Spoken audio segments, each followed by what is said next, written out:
বিসমিল্লাহির রহমানির রহিম। 2026 সালে যারা এসএসসি পরীক্ষা দেবে তাদের আমি 30টা ম্যাথের চ্যালেঞ্জ নিয়েছি। আজ আমি তোমাদের সামনে প্রথম ক্লাসে এসেছি যে 30টা ম্যাথ আমি তোমাদের সাজেশন দিয়েছি, আমি স্টেপ বাই স্টেপ 30টা ম্যাথ সুন্দর করে করিয়ে দেব। তুমি আমার এই চ্যানেলে লেগে থাকবে এবং আমার প্লেলিস্ট আমি তৈরি করেছি 30টা ম্যাথ যেন তুমি সুন্দর করে সলিউশন পেতে পারো, সেই ব্যবস্থা আমি তোমাদের জন্য প্লেলিস্ট তৈরি করেছি। বুঝতে পারছো? আজ আমি তোমাদের সামনে প্রথম পার্টে এসেছি, 30টা ম্যাথের প্রথম পার্টে। এই ম্যাথটা তুমি সুন্দর করে একটু দেখবা, এটা আমি বৃত্ত অধ্যায় থেকে করিয়ে দেবো। এই ম্যাথটা বহুবার বোর্ডে রিপিট হয়েছে, আর এই ম্যাথটা আমি একটু খুবই স্লোলি বুঝিয়ে দেবো যাতে তোমরা সহজে বুঝতে পারো। একটু লং টাইম হইতে পারে, ভিডিওটা একটু ফুল দেখবা, কেউ স্কিপ করে মাঝে এসে ভিডিওটা দেখবা না। এ টু জেড তুমি ভিডিওটা দেখবা, তোমার এই ম্যাথটা সামনের পরীক্ষা আসবেই ইনশাল্লাহ। আমি গ্যারান্টি দিলাম তোমাদের, তোমরা একটু সুন্দর করে ক্লাসটা আমার দেখবা। বুঝতে পেরেছো? দেখো ম্যাথটাতে কি বলেছে একটু লক্ষ্য রাখো। এটা হলো উপপাদ্য 20। এটা হলো উপপাদ্য 20। কি বলেছে? বৃত্তের একই চাপের উপর দণ্ডায়মান কেন্দ্রস্থ কোণ বৃত্তস্থ কোণের দ্বিগুণ। ঠিক আছে না? কি বলেছে? বৃত্তের একই চাপের উপর দণ্ডায়মান কেন্দ্রস্থ কোণ বৃত্তস্থ কোণের দ্বিগুণ। ঠিক আছে না? তোমাকে বুঝতে হবে বৃত্ত কি, এখন বৃত্ত আঁকতে হবে। বলো সত্য না মিথ্যা? সত্য। তারপরে কি বলছি? একই চাপের উপর দণ্ডায়মান। এখন একই চাপ বলতে তুমি কি বুঝবা? একই চাপ বলতে বুঝবা তুমি সমান, মানে ছোট চাপ। ঠিক আছে? তারপর কি বলতেছে? দণ্ডায়মান মানে শক্তভাবে স্টিল ভাবে থাকবে। কেন্দ্রস্থ মানে কেন্দ্রে যে কোণ উৎপন্ন হবে। কোণ বৃত্তস্থ কোণের দ্বিগুণ, দ্বিগুণ মানে 2। ঠিক আছে না? আমি একটু চিত্র এঁকে তোমাদেরকে বুঝিয়ে দিই, মনোযোগ দিয়ে দেখবা একটু, আর ক্লাসটা আমার ফুল দেখবা। আমি আজ থেকে জার্নি শুরু করলাম। এর আগের পার্টে আমি 30টা ম্যাথের সাজেশন দিয়েছি, আমার প্লে লিস্টে আছে, তুমি দেখে আসো। এবং আজকে আমার প্রথম পার্ট, পার্ট নাম্বার 1। এই পার্টতে আমি 30টা ম্যাথের প্রথম একটা ম্যাথ সলিউশন করে দেবো। এভাবে 30টার মতো পার্ট আমার চলবে, তুমি পার্টগুলো পার্ট বাই পার্ট দেখে আসবা। আমার প্লে লিস্ট আছে, তুমি চেক করে আসবা। বুঝতে পেরেছো? দেখো তাহলে আমি আজকে কি করাবো, এই বৃত্তটা আমি সুন্দর করে কিভাবে পরীক্ষায় আসে সেই টেকনিক সব আমি বুঝিয়ে দেবো। বুঝতে পেরেছো? দেখো তাহলে এই ম্যাথটা তুমি কি করবা, তুমি সর্বপ্রথম একটা বৃত্ত নিবা, একটু মনোযোগ দিয়ে লক্ষ্য করো। তুমি একটা কি নিবা? তুমি একটা বৃত্ত নিবা। এই তুমি একটা বৃত্ত নিলা, ঠিক আছে না? আমি একটা হাতের সাহায্যে একটা বৃত্ত এঁকে নিয়েছি। ঠিক আছে? এই যে বৃত্তের কেন্দ্র হলো এই কেন্দ্র, এটা এটা কি কেন্দ্র। এখন দেখো কি বলেছে, বৃত্তের একই চাপের উপর, চাপ একই চাপ বলতে ছোট চাপ বলছে না? ঠিক আছে, আমি একটা ছোট চাপ নেই, এই একটা চাপ নিলাম, একটা চাপ নিলাম। ঠিক আছে না? এটার নাম দেবো আমি বি, এটার নাম দেবো আমি সি। ঠিক আছে, আমরা নিয়েছি বৃত্তের একই চাপের উপর দণ্ডায়মান। এবং দণ্ডায়মান বলতে এটা খাড়া থাকবে, কেন্দ্রস্থ কোণ, এটা কেন্দ্রে কোণ লাগবে না। দেখো তো এটাকে আমি প্রকাশ করবো কি দিয়ে একটু বলো তো? এটাকে প্রকাশ করবো ও দিয়ে। বুঝতে পেরেছো? বৃত্তের মাঝের বিন্দুকে সবসময় প্রকাশ করতে হয় কি দিয়ে? ও দিয়ে। বুঝতে পেরেছো? আমি একটু ক্লাসটা খুবই স্লোলি যাব যাতে তুমি এ টু জেড বুঝতে পারো। বুঝতে পেরেছো কি? দেখো এখন তুমি কি করবা, তুমি এই যে ও এ যোগ ওবি যোগ করবা, তারপরে ও সি যোগ করবা। দেখো তো এটা কেন্দ্রস্থ কোণ হয়নি মাই ডিয়ার স্টুডেন্ট? বলতো কি বলেছে? কেন্দ্রস্থ কোণ। এটা হলো আমাদের কেন্দ্রস্থ কোণ। কেন? কেন্দ্রে উৎপন্ন হয়েছে। একবার ক্লিয়ার? ওকে। তারপর কি বলেছে? বৃত্তাস্ত কোণ। বৃত্তাস্ত কোণ বলতে তুমি কি বোঝো? দেখো তো বৃত্তাস্ত কোণ বলে নাই। বৃত্তাস্ত কোণ বলতে বৃত্তে যে কোণ উৎপন্ন হবে। ঠিক আছে না? দেখো এই বৃত্তে যে কোণ উৎপন্ন হবে, বুঝতে পেরেছো?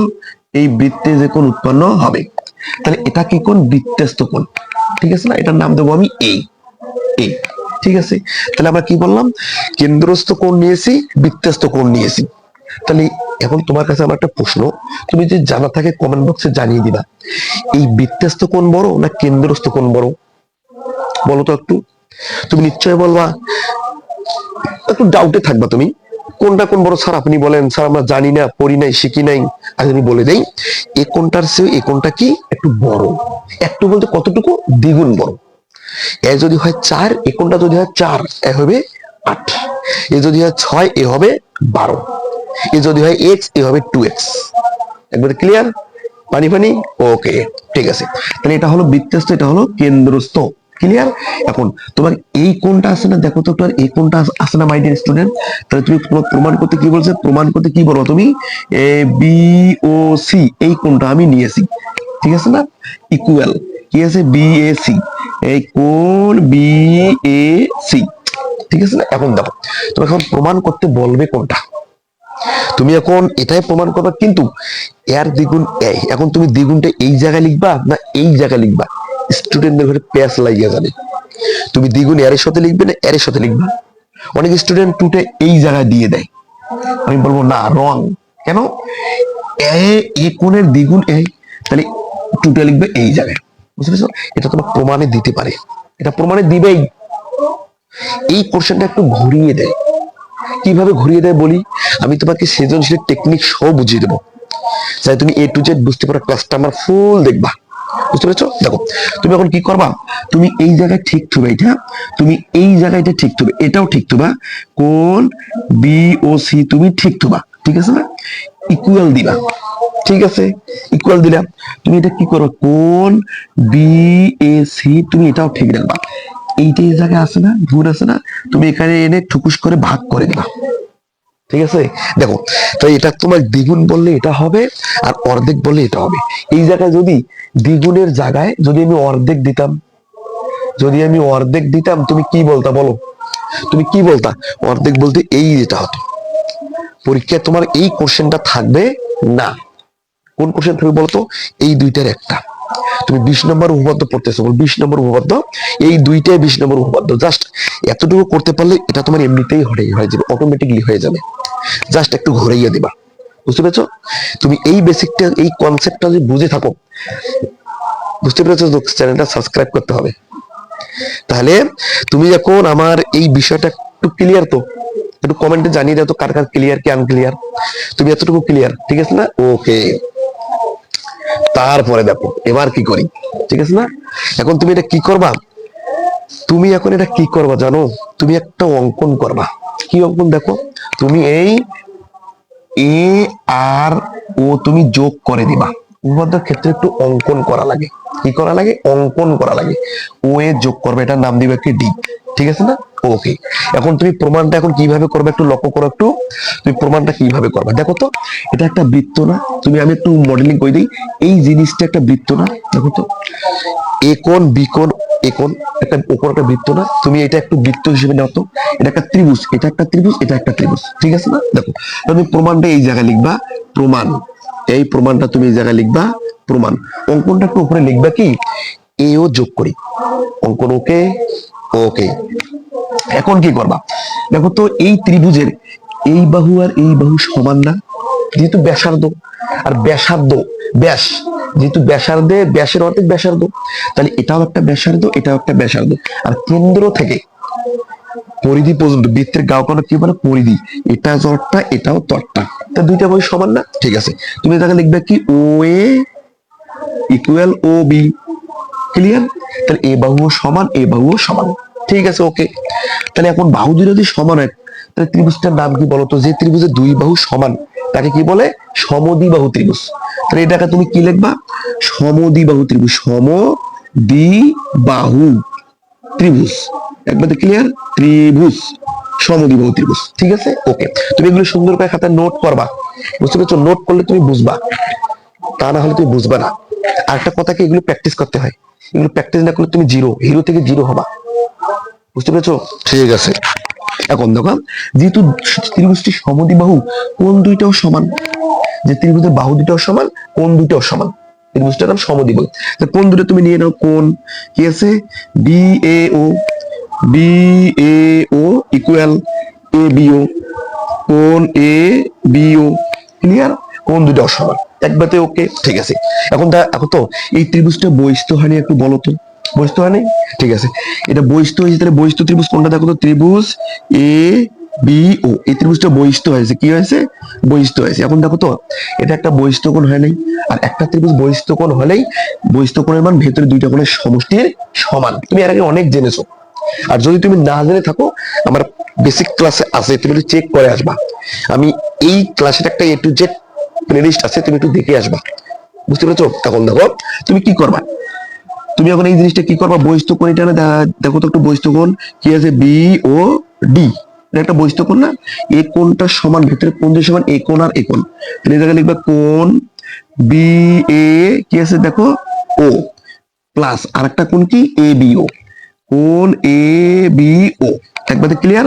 ওকে, তুমি এটা একটু মিসিং করে একটু সাইডে লেখো, এটা একটু এই সাইডে লেখো, ঠিক আছে?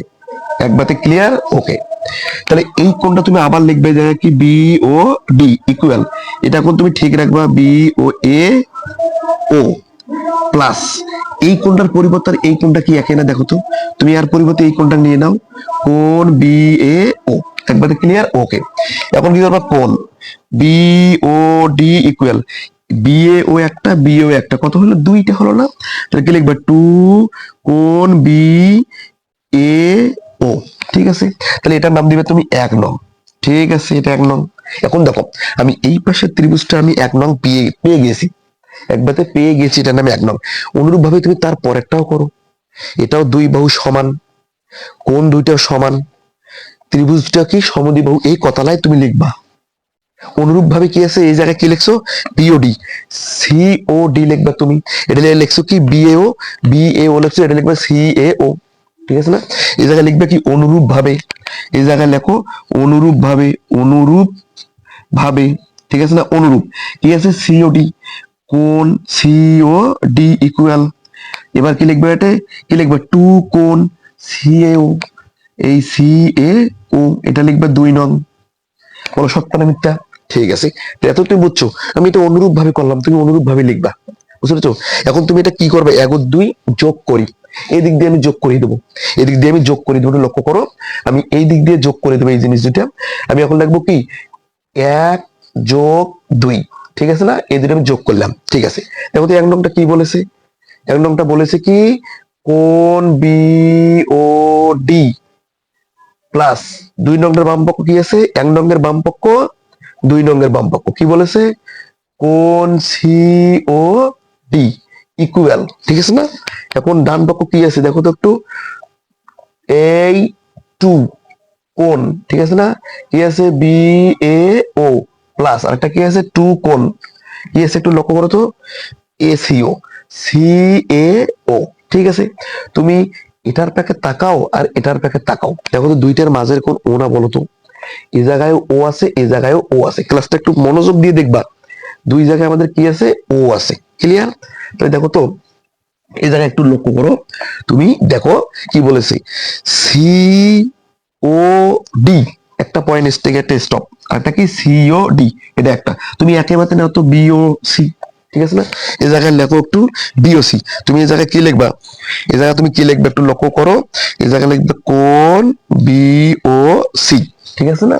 ইকুয়াল, এখন এটা একটু এই জায়গায় একটু একটু একটা কমন নিয়ে নাও, আর থাকলো কি কোণ বি এ ও প্লাস কোণ সি এ ও, একবারে ক্লিয়ার? ওকে, এটা তুমি ঠিক রাখো, কোণ বি ও সি ইকুয়াল, এটাকে একটু ঠিক থাকলে দেখো তো, এখানে কোণ এ, এখানে কোণ এ, এই কোণ আর এই কোণ সমান, তুমি গোড়াটা নিয়ে নাও তো, বি এ সি, কি আছে, কোণ বি এ সি, এই যে আমাদের প্রমাণ হয়ে গিয়েছে,